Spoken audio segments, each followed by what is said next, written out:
Bonjour, bonsoir, chers téléspectateurs. Ça dépend de quelle heure vous nous suivez. Nous vous saluons. Nous sommes Calais Productions à l'honneur de vous recevoir, de recevoir quelqu'un de très important pour échanger quelques, quelques minutes sur des sujets qui sont importants, qui concernent la RDC. Vous allez tantôt savoir avec qui nous sommes en train de partager.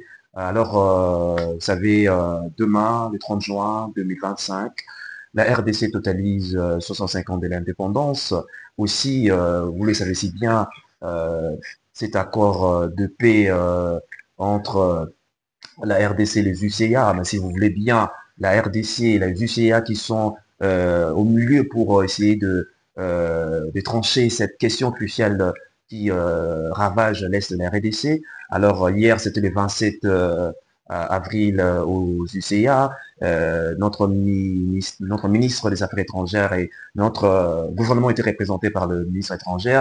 Il y a eu signature de cet accord. Par après, ils ont été reçus par Donald Trump. Alors, sans pourtant tarder, je vais retourner à mon invité que je salue. Bonsoir, Monsieur Grec. Bonsoir. Alors, l'amabilité veut que vous puissiez vous-même vous présenter. Oui, bonsoir à tous. Donc Grégory Yombo, jeune Quinois, donc je suis né ici à Kinshasa en 1991. Donc j'ai quitté le pays quand j'avais 2 ans. J'ai grandi à Bruxelles.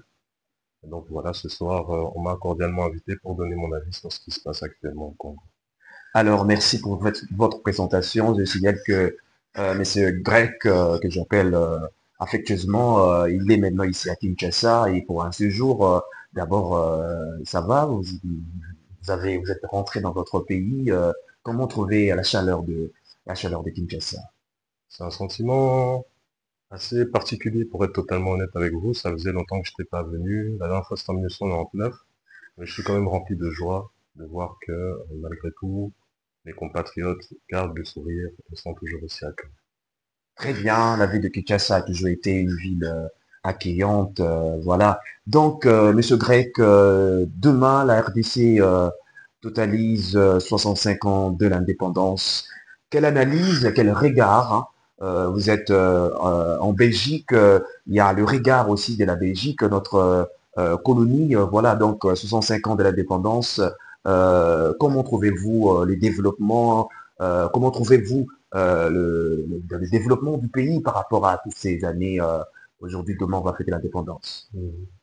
Effectivement, il y a énormément de choses à faire, ça c'est le moins qu'on puisse dire. En tant que jeune issu de la diaspora, vivant à Bruxelles, je trouve que l'information que nous avons n'est pas suffisamment complète. Donc on a toujours des bribes d'informations et souvent lorsqu'il y a des drames qui surviennent, malheureusement c'est des choses qui sont assez fréquentes ici. J'entends qu'il y a un accord de paix. J'espère que ce n'est pas juste un effet d'annonce, étant donné qu'on fait justement l'indépendance demain et que les choses pourront changer. Le fait que ce soit Trump qui orchestre un peu tout ça aussi me chagrine. J'ai toujours l'impression qu'on doit passer par des tierces personnes pour pouvoir résoudre nos conflits. Le fait qu'il soit un businessman qui met le business avant toute chose peut peut-être effectivement faire changer les choses parce que il faut pas qu'on se leurre ici. Il y a aussi un contrat de minerai qui est sur le terrain, qui est fait mention dans le contrat. Je suis curieux de voir comment les choses vont s'articuler. D'accord, avant que nous puissions chuter sur notre deuxième question qui concerne évidemment l'accord de paix en échange de minerais de la RDC, mais je voudrais beaucoup plus qu'on puisse s'asseoir, réfléchir, voilà un peu, parce que les Blancs disent au choc des idées jaillisse la lumière. Je veux que nous puissions d'abord insister, nous asseoir sur les 65 ans de l'indépendance. Mhm. Quand vous, qu'est-ce que ça représente pour vous, 65 ans de l'indépendance? Évidemment, je sais que nous n'étions pas à l'époque de là où s'est négocié à table ronde avec Neri Patrice Lumumba, mais lorsque on parle de l'indépendance, on voit le père de l'indépendance, on voit les commandes de Lumumba. Pensez-vous que le combat de Lumumba est-il ancré aux Congolais et pour en faire un héritage comme lui-même il le voudrait? Est-ce qu'on peut, parce qu'on parle de l'indépendance, on parle de Lumumba. Alors, pensez-vous que le combat de Lumumba, Patrice Emery, est-il vraiment ancré dans la conscience du peuple en général. Pas suffisamment, pour être totalement honnête. Bon, je vois que les choses évoluent doucement mais sûrement. Bon, moi, j'ai toujours cette vision un peu européocentrée où il y a eu des excuses déjà qui ont été présentées par le gouvernement belge. Encore récemment, j'entendais qu'un nouveau documentaire va sortir pour incriminer les personnes qui ont pris part à son assassinat, simplement. Mais ce n'est pas suffisant. Je pense que il y a encore énormément de choses qui doivent être mises en place. Après, j'ai été aussi tristement, on va dire, content de voir que mes compatriotes se soulevaient par-ci, par-là au pays pour montrer leur mécontentement. Donc je pense qu'effectivement, dans le chef du peuple, il y a cette volonté de changer les choses. Ils n'ont plus envie, surtout cette jeunesse congolaise n'a plus envie de laisser le statu quo, a besoin de changement. Donc je fais notamment référence aux prises d'armes qui ont eu lieu contre certains représentants de la MONUSCO et contre les ambassades et malheureusement également face au problème du M23 qui est encore bien trop en place ici au Congo. Les mentalités changent, mais à mon avis pas encore assez. Pas assez. Pas encore assez. Alors, Monsieur Drake, je voudrais que, parce qu'en fait, lorsque nous parlons c'est pas un sujet de Lumumba, mais lorsqu'on parle de l'indépendance, je l'ai bien dit que nous ne pouvons pas parler d'indépendance sans parler de Patrice Emery Lumumba.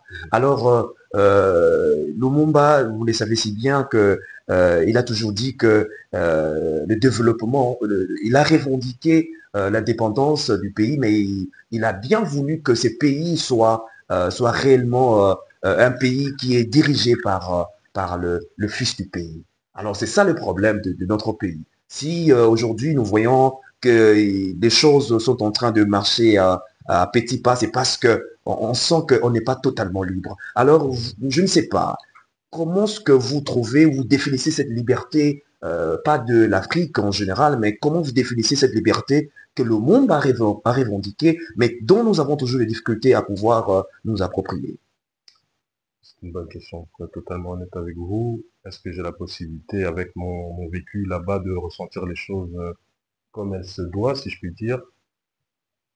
Ben, je pense que l'héritage de Lumumba prospère ici dans le chef de tout un chacun. Comment est-ce qu'il est représenté au jour le jour? C'est dans cette volonté de cette indépendance. Mais il y a encore trop d'ingérence, et notamment le fait que je dois le souligner, Félix est tout comme moi issu de la diaspora. J'aurais aimé que ce soit, comme vous dites, un enfant du pays qui puisse prendre le pouvoir et vraiment porter le flambeau de ce que Lumumba aurait vraiment souhaité pour nous ici. Et pas juste faire preuve de népotisme et mettre quelqu'un qui vient un peu d'ailleurs.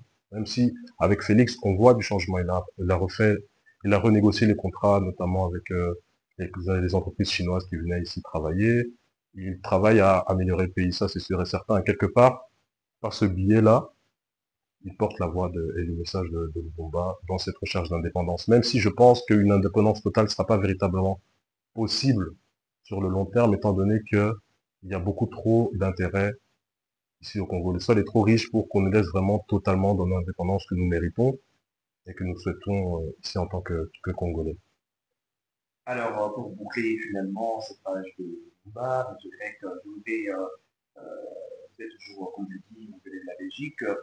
Comment est-ce que vous souhaiterez que lorsqu'on arrive à cette date du 30 juin, comment est-ce que vous souhaiterez, comment est-ce que vous voudriez, et les acteurs politiques, comment est-ce qu'on peut célébrer cette indépendance? Est-ce qu'on doit se rappeler du combat acharné de Lumumba et tout ce que les épisodes qui ont émaillé pour que notre pays arrive à l'accession de l'indépendance? Comment est-ce que vous voudriez que les Congolais puissent se souvenir du 30 juin simplement le 30 juin, ou comment est-ce que vous voudriez que nous puissions construire notre conscience patriotique par rapport aux travaux ou bien à tout ce que le père de l'indépendance en lourdement pays? C'est-à-dire, comment est-ce que si vous voudriez que cette indépendance soit célébrée? Au risque d'être un peu trop extrême, j'aimerais qu'on se base un peu sur les travaux qui ont été faits par les pays de l'AES. La prise de pouvoir peut-être par une junte, même si je n'aimerais pas ici avoir une idée trop tranchée. J'aimerais quand même qu'on reste assez ouvert d'esprit par rapport à ça, mais il faut un pouvoir fort. Je pense qu'ici, Félix, pour l'instant, ne représente pas cette force-là qu'il faudrait avoir. Ce qu'ont fait les pays de l'AES, certes, est très compliqué, va mettre le pays à mal pour un certain laps de temps, mais sur le long terme, c'est ce que j'aimerais voir ici au Congo. Qu'on puisse redonner le Congo aux Congolais dans un premier temps, même si c'est difficile. Même s'il faut faire quitter les représentants d'autres pays ici qui ont des intérêts qui sont bien trop ancrés dans le sol du Congo. Merci beaucoup pour vos réponses. Merci beaucoup, M. Drake. Alors, je signale, comme je l'ai dit, nous sommes dans un entretien avec M. Drake. Il n'habite pas ici, il habite en Europe, en Belgique. Alors, il nous a accordé ces moments de partage parce que c'est ce que nous unit, c'est le Congo, hein. C'est notre patrie, c'est notre terre. Nous devons en parler si possible. Alors, M. Grec, l'actualité aussi, c'est l'accord de paix contre le minerai. Vous avez suivi hier euh, notre gouvernement est représenté par la ministre des Affaires étrangères et également de l'autre côté du Rwanda par le ministre des étrangers du Rwanda. Alors, ils ont été reçus par le secrétaire général américain. Par après, comme je l'ai dit, ils ont été aussi invités à la Maison Blanche et ils ont fait des photos et puis voilà, donc les journalistes ont posé des questions. Alors, j'aimerais que vous puissiez dire votre réaction, comme on le dit là, à chaud. Comment est-ce que, parce que vous voyez, comment est-ce que partout dans les salons politiques, on acclame cette victoire diplomatique, mais que ce soit des tendances politiques confondues, mais parce que ce qui se passe à l'Est, ça touche, que ce soit ceux de Panou, que ce soit ceux de Nabucca, que ce soit n'importe quel parti politique est touché par l'Est. Alors la paix n'avait pas de prix. Alors, le président Félix Tshisekedi, il a négocié à ce que les Américains puissent prendre une partie de minerais et puis influencer par rapport à leur puissance mondiale. C'est un pays qui est puissant, les États-Unis, et aussi par rapport à cet échange, les États-Unis essayent de voir comment est-ce qu'ils peuvent booster les développements de la RDC. Alors, quelle est votre réaction à chaud, messieurs? Je pense que dans ce genre de situation, la symbolique est aussi importante que les faits. Donc, un show, je dirais que ça reste une bonne chose. Même si, comme j'ai dit précédemment, il faudrait éviter l'effet d'annonce qui tombe comme par hasard bien avec, qui se synchronise bien avec les événements de demain pour donner peut-être une raison aux Congolais de célébrer. Il faudrait pas que ce soit juste cela, en fait, hein. Donc, c'est tout ce que j'espère. Euh, je Je pense qu'un dialogue est toujours important lorsqu'il y a un conflit. Le fait que les deux belligérants soient autour de la table pour signer un accord de paix est quelque chose de très important. Je reste curieux et attentif à ce qui se passe. Je pense que ça aidera en tout cas. Comme je l'ai répété également, M. Trump ici ne cache pas son agenda. C'est quelque chose qu'on ne peut pas nier. C'est quelqu'un qui ne passe pas par quatre chemins pour exprimer ce qu'il veut. Ne soyons pas naïfs non plus. Il a ses intérêts. Mais je pense qu'une situation win-win peut se faire et doit se faire, parce qu'on vit dans un monde tout simplement interconnecté, on vit à l'ère de la mondialisation, et donc c'est possible, c'est possible. Mais il faut qu'on reste attentif et fixé sur nos objectifs, et qu'on arrête de se laisser marcher sur les pieds, tout simplement. Alors, M. Grec, aujourd'hui, la RDC affiche sa position d'être maintenant un allié aux États-Unis, hein. Je sais que notre pays est indépendant, depuis longtemps a été une colonie de la Belgique. On sait que les autres puissances peuvent acclamer cette... parce qu'on sent qu'on a arraché des beefsteaks. Maintenant, le beefsteak est entre les mains des États-Unis. Est-ce que vous pensez que les autres puissances peuvent facilement applaudir? Bah, je pense que ça dépend de quels États on parle.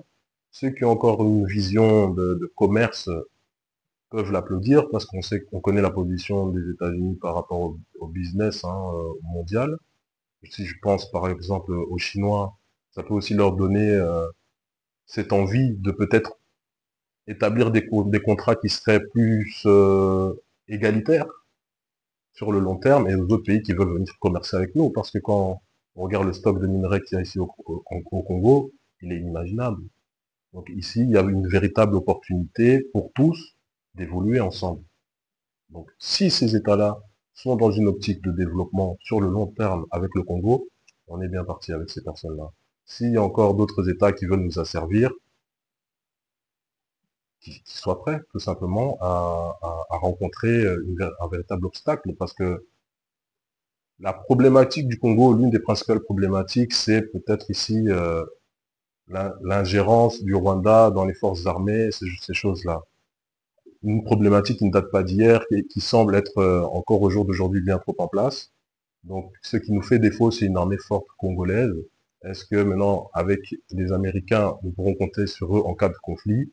Ça, c'est aussi un paramètre qui doit être pris en compte par ces gens. Très bien, une avant-dernière question. Alors, vous savez si bien, il est au cas secret de Polichinelle. Vous savez que les troupes rwandaises alimentées soutenaient la rébellion de M23 de AFC dirigée par Nanga. Alors, vous savez que ces accords de paix en l'échange de minéraux, Donald Trump a été catégorique. Il a dit que il ne parle pas de retrait de troupes rwandaises, mais il parle de désengagement, qui est un terme qui veut dire que les militaires qui sont positionnés sur le territoire, sur le sol congolais, quittent Congo, mais aussi leurs munitions de guerre.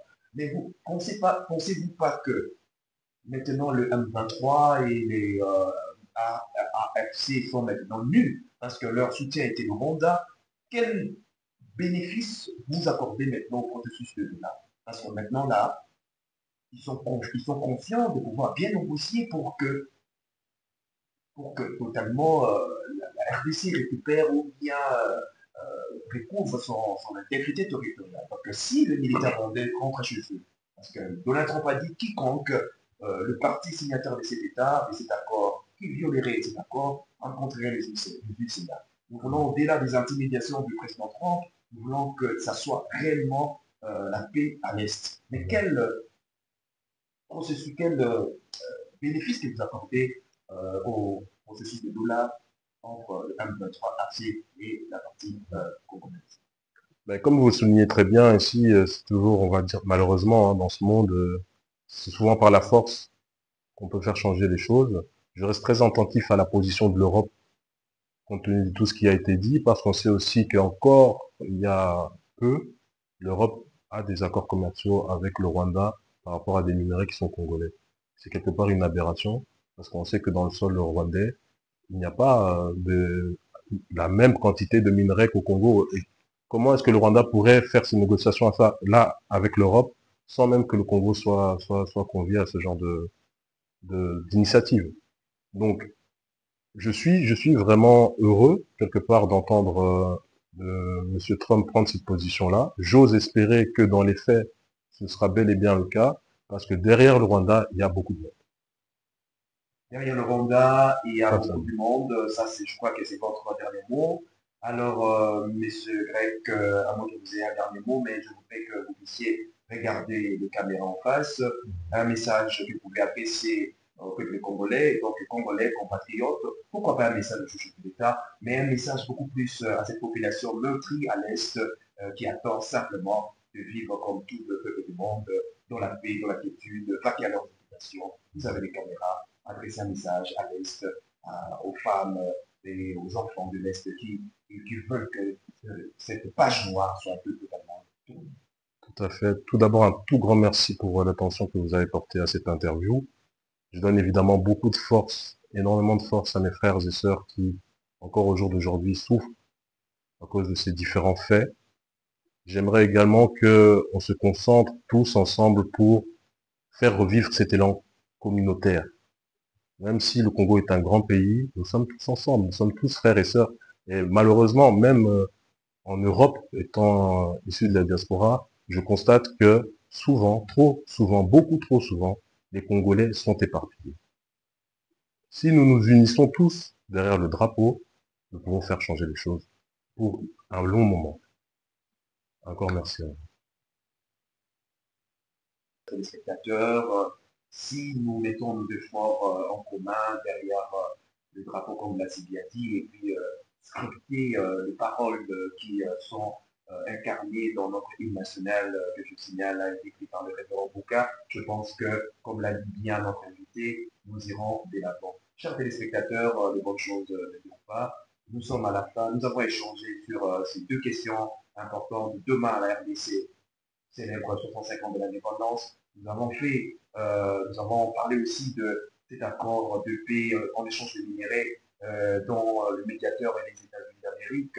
Vous avez vu, le monde a vu, le regard du monde a tourné aux États-Unis pour l'intérêt de la RDC. D'aucuns disent que c'est un succès diplomatique pour le Félix Tshisekedi, mais d'aucuns aussi sont réticents parce qu'on parle du braquage de minerais, mais le gouvernement dit qu'il n'y a pas de braquage de minerais, mais il était important de pouvoir montrer que la RDC n'est plus en vase clos. Si les États puissants veulent le minerai de notre pays, ils n'ont qu'à toquer à la porte et entrer pour négocier. C'est ce que le président Félix Tshisekedi a fait. Alors, les Congolais n'attendent pas que de mots, les Congolais attendent des actions concrètes, des actions concrètes qui voudraient que le militaire qui se trouve au front, qui se trouve sur le sol congolais, écouter les messages de Donald Trump et replier bagage. Comme l'a dit Donald Trump, on ne parle pas des retraits, mais on parle de désenclavement, qui veut dire